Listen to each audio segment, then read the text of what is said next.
West Indies Cricket, Caribbean Cricket Podcast. West Indies Cricket, Caribbean Cricket Podcast. Yes, ladies and gentlemen, welcome back to another edition of the Caribbean Cricket Podcast. I'm one half of the Caribbean Cricket Podcast, Machel St. Patrick Hewitt, and you join me today, whatever time you're watching, to look ahead to the start of the T20 series between Bangladesh and the West Indies. Obviously, we have game one tomorrow, Monday. That's a 12 o'clock time, 12 o'clock UK time. So what's that? Clocks have just gone backwards today, or forwards today, or whatever it is. So that's 7 o'clock in Jamaica, 8 o'clock in Eastern Caribbean time. So that's Monday. We've got a game on Wednesday, the 29th, and we've got a game on Friday, the 31st. Now, first things first, I will do a watch along for the game tomorrow. It's half term in the UK, so I've actually got time. God forbid. So I've got time to do a watch along tomorrow. So tune in for that. If watch alongs are your thing, I'm going to go 3 hours back to back watching that game for my sins. Also, before I continue, other than the usual admins of like, share, subscribe, look in the descriptor below if you want to financially support Caribbean Cricket Podcast, all of that. It's very important that I just send out my thoughts and prayers to all those in Jamaica. My relatives are included within that. There's been a lot of phone calls in the last 24, 48 hours back and forth with Jamaica on a personal front. But that's me personally, but speaking to the wider Jamaican community back at home, and obviously diaspora who have loved ones back at home, that Hurricane Melissa, last I read, or in the last few hours, has been upgraded to Category 3, some say 4. Looks like Jamaica is going to take an absolute battering in the next 24 to 72 hours. So our thoughts and prayers are with all those in Jamaica. Hopefully everybody is as prepped and prepared as they possibly can be. And as one of the key member nations within the Caribbean, obviously all of us hope for the best with regards to the impact of Hurricane Melissa on Jamaica.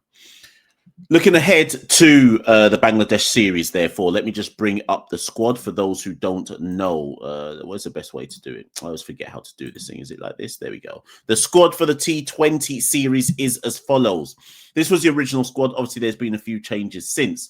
Shea Hope, Alec Athanase, Akeem Orgeese, Roston Chase, Jason Holder, Akil Hussain, Amir Jangu, Carrie Pierre. In fact, no, this is the final squad. Sorry, this isn't the initial squad.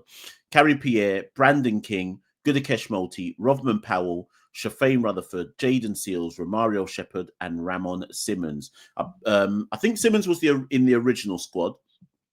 Jadea Blades initially, I think, was a replacement for Shamar Joseph, and then Carrie Pierre was a replacement for Jadea Blades. Something like that anyways. But that's the T20 squad. Let me jump straight off the gate here. What am I expecting to happen? Again, if you listen to Caribbean Cricket Podcast with the hope that you're going to get one of those dunce videos where we're just looking for sensationalism and doing one of those and making it all about us, if that's what you're looking for, I suggest you log off now and go and find one of them other channels, right? You should know by now that when you listen to a Caribbean Cricket Podcast video, we're going to give you a nuanced take. We're not just going to do the hot take thing and just rant and rave for no particular reason. Here's the nuanced take on this series. Bangladesh played us at the back end of 2024 in our own conditions, right? In our own conditions, I think the series was in Vinci, and they wiped us 3-0. Based on that, and based on the fact that we're now playing in Bangladesh conditions in Chattogram, which I would assume will mimic, based on what we've just seen in the ODI series in Dhaka, you would assume that Bangladesh aren't going to try and deviate too far from the conditions for the ODI series. And we saw what they did in low, slow spinning conditions in Vinci. So expect similar in Chattogram, right? If that is the case, and if the pitch is prepared like that, you have to assume that Bangladesh will win this series 3-0 or 2-1. That's not me trying to defend anyone before I get some dunces in the comments. That is me being realistic. That is me not trying to do the hot take. Please just click on my video thing and write it in capital letters in my descriptor. That is the nuanced take on where the West Indies T20 squad is at versus, in line with the conditions that we are likely to play in line with the weaknesses of the T20 squad. You have to assume, if all of those things are aligned and based on the historical recent historical trend, we are going to lose this 3-0 or at best 2-1. Obviously, I would love West Indies to win, but if I'm being nuanced, I think that's the most realistic scoreline. Let me delve into this a bit further, because on Caribbean Cricket Podcast, we come with stats, we come with facts, and we come with evidence. We don't. If you want emotion, we're not the people, right? Since the Sri Lanka series away on the 13th of October 2024, today is the 26th of October 2025, so we're talking literally a year, more or less. The West Indies have played 20 completed T20 internationals. There's been 2 that were rained off, one at home versus England, or 3 in fact, one at home versus England and 2 away versus Ireland. So we've played 20 completed T20 matches since the Sri Lanka series away that started on the 13th of October. In that time, we have won 5 and lost 15. We are down horrendous as a T20 side, right? In that same time that we have played those 20 matches and only won 5 of them, we have been bowled out for the following totals. See if you can notice a trend. 83 versus Nepal, 89 versus Sri Lanka, 129 versus Nepal, 102 versus Bangladesh, 109 versus Bangladesh, 140 versus Bangladesh. Notice the following things. Those 6 scores that I've just given you are all against Asian subcontinent sides. That's the first thing. Those 6 scores that I've given you were all on wickets which were low, slow, spinning tracks, largely speaking. You can't win T20 matches when you're only posting those kind of totals. But more important than that, when West Indies have come up against Asian subcontinent sides in conditions that are low, slow, and favour spin, we come unstuck. It is our kryptonite. I didn't even mention the fact that there was one score against Sri Lanka last year where we posted 162 and got beat down quickly on, like, Sri Lanka chased that quickly in however, like 15, 16 overs or whatever, right? Low, slow, spinning wickets against Asian subcontinent sides, we're out of our depth. That's the reality of the situation. So when I said at the top of the show, the most likely scoreline in this T20 series is 3-0 to Bangladesh or 2-1 to Bangladesh, I'm not saying it for saying its sake. I'm studying the trends, I'm studying the patterns, I'm studying the likelihood of what wicket we're likely to bat on, and I'm studying what happens when West Indies face that kind of bowling. We can't cope. You can blame the batting coach, you can blame Sammy, you can blame whoever you want. But this has been a pattern for the West Indies T20 side since, go back to the T20 World Cup in UAE, Dubai. You don't remember what happened then? This has been a pattern for the West Indies T20 side for as long as I can remember. The GOAT era of our T20 side is now 10 years ago. You put this current iteration of the West Indies team on slow, low, spinning tracks, and you're likely to see us get shot out for less than 130. Anything above, if we win one game against Bangladesh, that's progress for me. And obviously some of you will hear that and go, you can't say that, you're just defending, blah, blah, blah. I'm just talking realistic. I'm just being realistic. I looked at our stats, again, going back to a year ago in that Sri Lanka series, which started on the 13th of October, 2025. I looked at our stats in the last year of the West Indies men's side, senior men's side, with the bat and with the ball. And only 5 players have produced what I call international top standard. Not even, is it top? Is top the right word?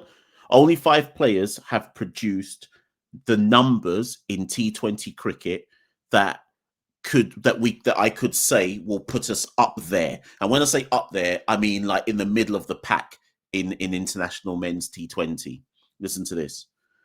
So in the last year, we're talking Rob, and also don't bother getting the comments and throw me a man who's only batted 2 innings. I'm talking about players that have played a substantial amount of games in the last year, who have shown a level of consistency that would put us in the middle of an international T20 pack if there was 11 players playing like that.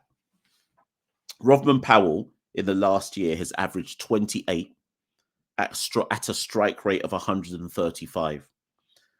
Shai Hope has averaged 31 at a strike rate of 137. Evan Lewis has averaged 29 at a strike rate of 166. He's not even in the squad because obviously he's injured. That's it. None of the other batters that you see in the squad right now, let's call them. Ali Kathnays, he's only played 2 games. Akeem Orgees played, 2 or 3 games versus Nepal. Roston Chase, nothing to write home about with the bat. Amir Jangu, he's played, the 3 games versus Nepal. Brandon King, just below average. Shafane Rutherford, below average. Romario Shepherd, below average, right? So we've only got, on this tour versus Bangladesh, there are only 2 batters in that squad who I think have performed at a level that suggests they are international T20 standard. Shai Hope and Rovman Powell. Evan Lewis has, but he's injured. The only 2 players after that who have given us anything worth talking about at what I call a good international T20 standard are Jason Holder, who has averaged 23 with the bat at a strike rate of 160, and 24 with the ball, 24 with the ball average, 21 wickets at an 8.9 economy. Akil Hussain, 24 wickets with the ball, economy 6.8 at taking his wickets at an average of 22. So to put this in perspective, people, in that squad that you currently see on the screen, only 4 players of that squad could I say to you right now you might be able to rely on to show up. Rovman Powell, Shai Hope, Jason Holder, Akil Hussain. That's it. Now let's look back at that record in the last year. Played 20, won 5. Put the 2 together. Now you might understand why West Indies have sucked so terribly in T20 cricket. We simply do. I mean, there's loads of different things that I've pointed out in previous archive videos. Please go and watch them. Please lock into the Caribbean Cricket Podcast because we talk about the cricket in a way that you won't find anywhere else, right? We still don't have a leg spinner. We still don't have a left-arm bowler that we can rely on. We still don't have a death bowler that we can rely on. We still probably don't take enough wickets up front. We have no bowling attack. We have Akil Hussain and Jason Holder, and that's it. As things currently stand, based on last year, on the last calendar years, on the last 12 months of data. You can't win T20 matches like that. Based on the last 12 months of data, we've only got 3 batters that have showed up at anything that suggests they are of an international standard. Rovman Powell, Shai Hope, Evan Lewis. Evan Lewis isn't in Bangladesh. So unless some of these players who I haven't mentioned, so what's that? Alec, Akeem, Roston, Amir, Brandon, Shafane, Romario, unless any of them man show, got to expect that we're going to lose 3-0, at best maybe 2-1.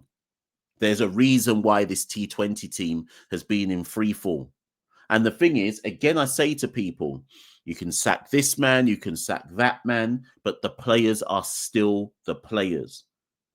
And I'll do a video on it. I will do a video on it, and I will scrutinize, and I'll do all that in terms of potential changes. But the players are still the players. At some point, a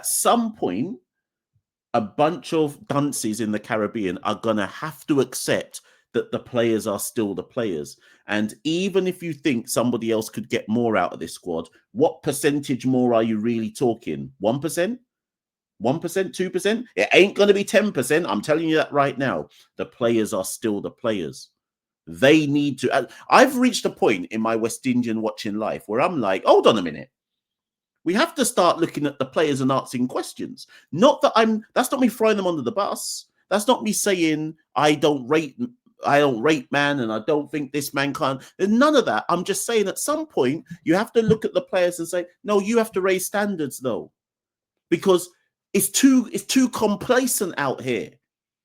Too many, man. Read that squad. Read those names again. Shea Hope, Ali Cathanes, Akeem O'Geese, Roston Chase, Jason Holder, Akil Hussain, Amir Jangu, Carrie Pierre, Brandon King, Gudakesh Moti, Rovman Powell, Shafane Rutherford, Jaden Seals, Romario Shepherd, Ramon Simmons. It's too comfy out here. Couple of them, man, I won't call names. You're supposed to be under more pressure.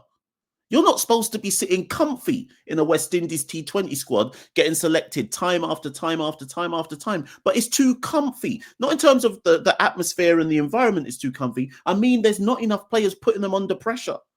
We just got licked down by Nepal, and that was the next setter, man. So not enough people are being put under pressure out here. The squad is the squad. This is my starting 11 versus Bangladesh. Get in the comments below. Let me know what you think. Brandon King, Ali Cathanes, Shea Hope for the first T20. There's lots of question marks. In fact, I'll just say my 11. Get in the comments below. Let me know what you think. But there are some changes that could be made. I might even reference them. Brandon King, Ali Cathanes, Shea Hope, Shafane Rutherford, Roston Chase, Rovman Powell, Jason Holder, Romario Shepherd, Gudakesh Moti, Akil Hussain, Jaden Seals. That's my first 11 because I guess I want to assume that Bangladesh aren't just going to give us another dutty low, slow pitch. They, of course, will, but I want to assume that they won't, right? If I was to make any changes to that, I would put Amir Jangu in, probably for Ali Cathanes, simply, and it should be for Roston Chase, but we all know why Chase gets in the squad. He offers a sixth bowling option. Nobody else really does. Unless you want to say that Ali Cathanes can offer the sixth bowling option. So there's an argument to say that Amir Jangu could be in there for either Ali Cathanes or Roston Chase. There's also an argument to say that Carrie Pierre could be in there, possibly for Jaden Seals, dependent on the conditions in Bangladesh. Worth noting and reminding everyone that the T20 World Cup, for which we have already qualified, is in Sri Lanka and India. So as I gave you those stats earlier on, 83, 89, 129, 102, 109, 140. We have, obviously, a World Cup. The pitches are mandated by the ICC. So Sri Lanka and India can't just put out disgusting, low, slow, awful for the neutral type pitches, right? But at that notwithstanding, West Indies have to get better in these type of conditions, because should we go to the T20 World Cup in India and Sri Lanka and face a pitch that actually does keep a bit low and is a bit slow, we already know we're gonna lose. So we have to get better at playing in these kind of conditions. And there's no better time to start than away versus Bangladesh. I'll be locked in tomorrow on the Watch Along People, 12 p.m. UK time. Join me if you've got the time to watch. Like I say, thoughts to everyone in Jamaica if you're watching this before JPS start locking off electricity and so on and so forth, and Melissa starts hitting the island with a vengeance. If you can lock in with me, but obviously all thoughts to everyone in Jamaica. Listen, I've been Machel St. Patrick Hewitt. A little quick one there, a little preview. I'm not saying I'm right, but I am saying I'm nuanced, which is more than you'll get anywhere else. Lock in, Caribbean Cricket Podcast. No one does it like us. No one can do it like us. Like, share, and subscribe. You know the drill by now. Head to www.patreon.com/Carib Cricket if you want to support the movement. And drop in an article tomorrow on Caribbean Cricket news. That's in the description below as well. Looking at the diaspora. It's a bit of a personal one, that article, so look out for that one. Drop in tomorrow as well. You've got to subscribe to be able to read it. Anyways, let me know what you think about all of what I've said. See you in the comments below as usual. Peace. West Indies Cricket, Caribbean Cricket Podcast. in this cricket, Caribbean Cricket Podcast.